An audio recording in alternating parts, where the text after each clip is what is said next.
thank you so much for taking the time to talk to me today. Yeah.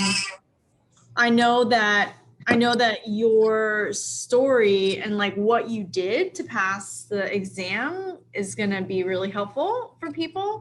And I'm glad that you mentioned that you have a young kid. Like, so you have one son? Yeah, one son. He turned 2 in March. Okay, awesome. Yeah. So a lot of times people tell me that, they're concerned about the studying and how to structure themselves, or maybe not even take the CHT exam because they have kids. And I'm like, no, you should do it, even if you have kids. Yeah.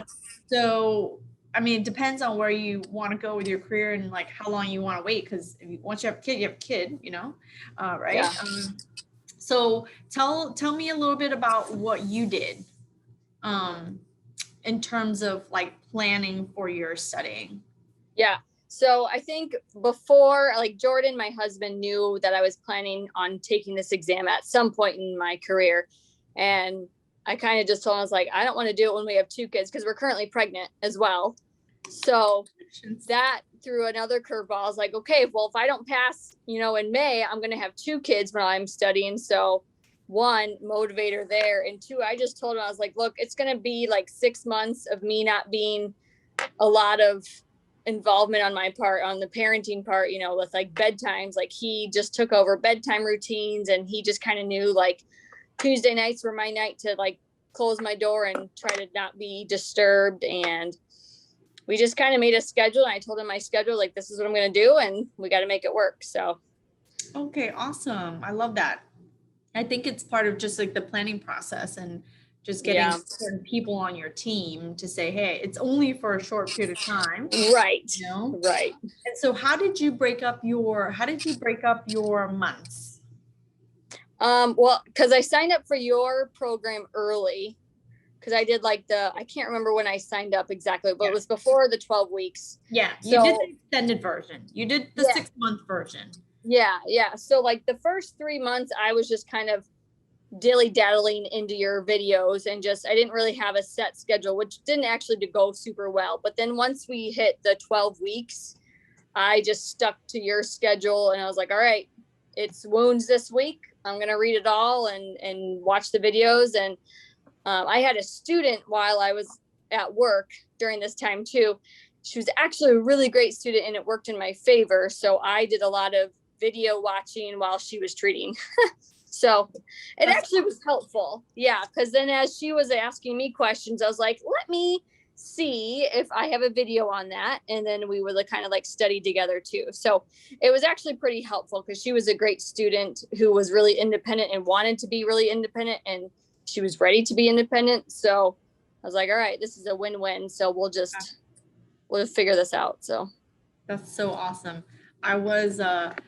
When I was a student, my CI, my clinical instructor, was she was pregnant too. I forgot how far along she was, but I was in a burn unit, and I was between burns and hands, and she let me do everything, because I think she was like 7 months pregnant, and I was like, I'll do it all. Perfect.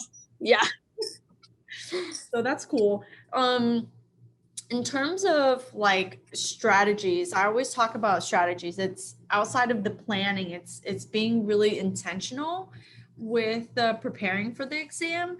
What would you say was one strategy that you found to be most beneficial or most helpful for you? I think just relating, every time we had a discussion on a shoulder, I would try to relate it to a patient I currently had or most recently had. So I could kind of think back on that patient and be like, oh yeah, that was this, and this structure. That was, the problem, or just making sure that I could relate it to somebody. Because if I can relate it to a patient, I can retain it a lot better for me. Awesome.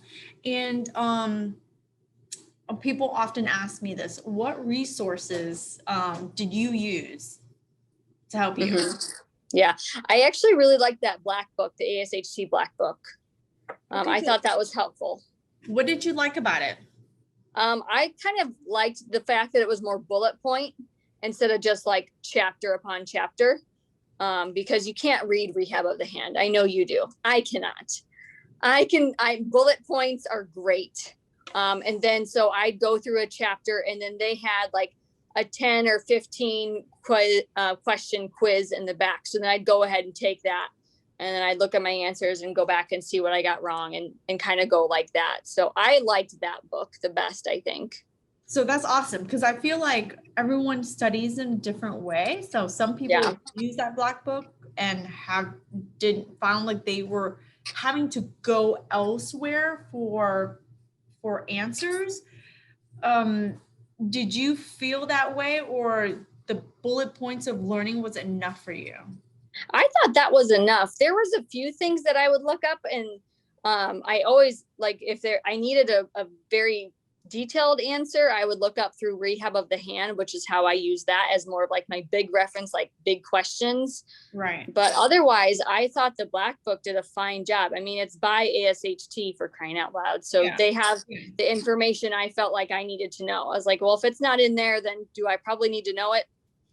You know, I was trying not to stress too much about that, because I felt like the Purple Book is cool because it has all those questions, but it doesn't have like the resource of it all the time. Like, it does the explanation, but you know, I wanted more of like chunked information versus random questions on random topics of the shoulder. I wanted it a little bit more organized. The ASHT book was organized better, in my opinion, of how I wanted to study. That's cool. And how were the videos, like, in terms of kind of bridging that? Because the videos are literally Rehab the Hand. Like, I mean, the videos, that's what I leaned on. And that's why I felt like I didn't have to read Rehab of the Hand, because you had already done it for me, which was great. So, and plus I'm much more of a visual person. So for you, like when you were writing stuff out and then I'd write stuff out at the same time, I was like, okay, this is how I'm learning best. And then I'm going to listen a lot better to somebody like teaching me versus me trying to teach myself. So I think the videos were key for me. That's what I kind of did while I was at work. A lot of the times, if I had downtime, I would just pull up a couple videos of people of whatever topic I was kind of struggling with that week or looking at. So awesome. Let me ask you, in terms of taking notes, what is your particular strategy with like note taking? I think the more pictures, the better, instead of less and less words and more pictures. So like drawing out the extensor tendon, or like drawing out the wrist all the time like you had. So I kind of adapted all of that stuff from you. I think more pictures, the better. Like I said, I'm a visual person. So I needed to see it and work it out versus just reading it and memorizing it. Awesome. In terms of practice exams, how did you go about doing your, like, a practice exam? So I, on the Facebook group on not yours, but on another one, the CHT prep or something, I've met up with two girls, and we kind of just decided that we were going to take practice tests together, and then we would go over them weekly. So I think we did that maybe 5 times. We would take the same practice test, and then we'd meet later that week over Zoom, and then just kind of go like whichever ones we had questions about, we would talk them through and say like, oh no, you missed this one because this was the keyword in this question, I think, versus what you're thinking. So having that little also smaller study group to kind of chat with, and we keep having a Facebook chat of just random questions. If anybody had a question during their study time, we would just kind of write it out and see what the other people would say. So you did a whole practice test and did that? Yeah.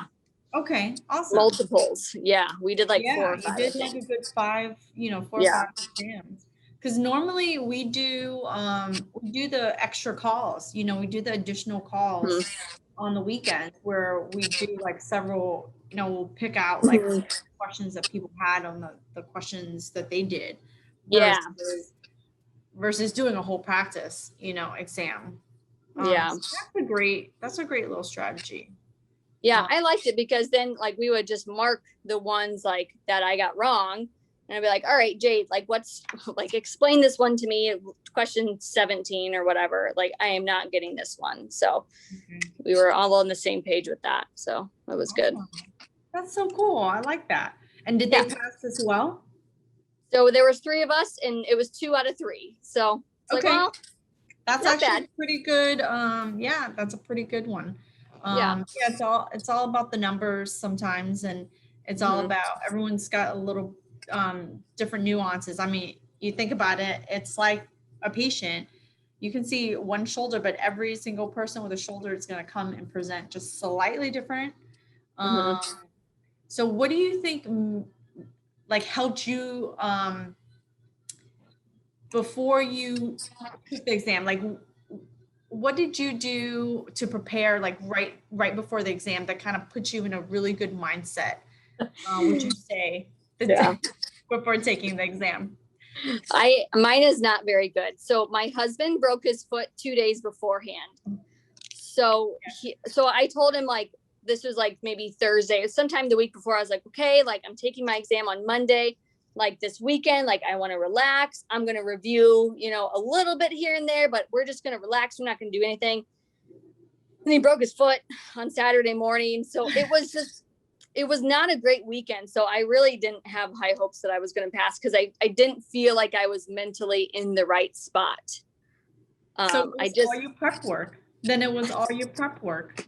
Thank God for that. So, you know, ideally it would have been a relaxed weekend, but it was maybe a little stress in there kicked it up a notch and like just maybe kept on your toes.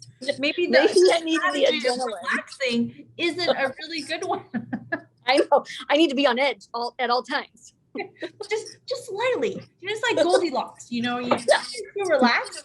You can't be just a certain amount of it is good. Like just a toe over the cliff. Just thinking about it. That's awesome. That's awesome. So we are you know, in the extended version right now, and we're gonna start, you know, having people sign up for the 12-week one in I think in July. What would you say to anyone who's on the fence for getting any kind of help to help them pass the CHT exam? I mean, there's a lot of options out there, I think nowadays more so than when I took it 20 years ago, but what would you say to anyone who's on the fence about the hand exam prep program? Just knowing that there is great accountability and having someone else set a schedule for you, telling you, this is what we're going over this week. This is what you're reading. See you on Tuesday.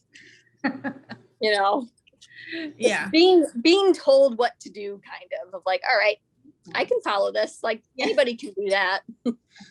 We do. We all need a certain amount of accountability. And it's funny because when we think about how much school we went through, you know, we were told what to do. And then even on certain other specialties, you're actually held accountable for stuff. But for whatever reason, when it comes to the CHT, it's just like, you know, here you go, Chuck, you're out on your own. And so that was one of the biggest and most important aspects when I was putting together this program. So it makes me happy to know that that accountability part is so key in helping you prepare for the exam. 100%. All right. Well, thank you so much. I really appreciate you sharing your strategies and what you did that really helped you. Because I know that people who are watching this, they're going to take like little tidbits from it that may help them as well. Yeah, so awesome. Thank you. Yeah, thanks. If you need anything, just let me know. Yep, will do. Thank you. Thanks. Bye. Bye.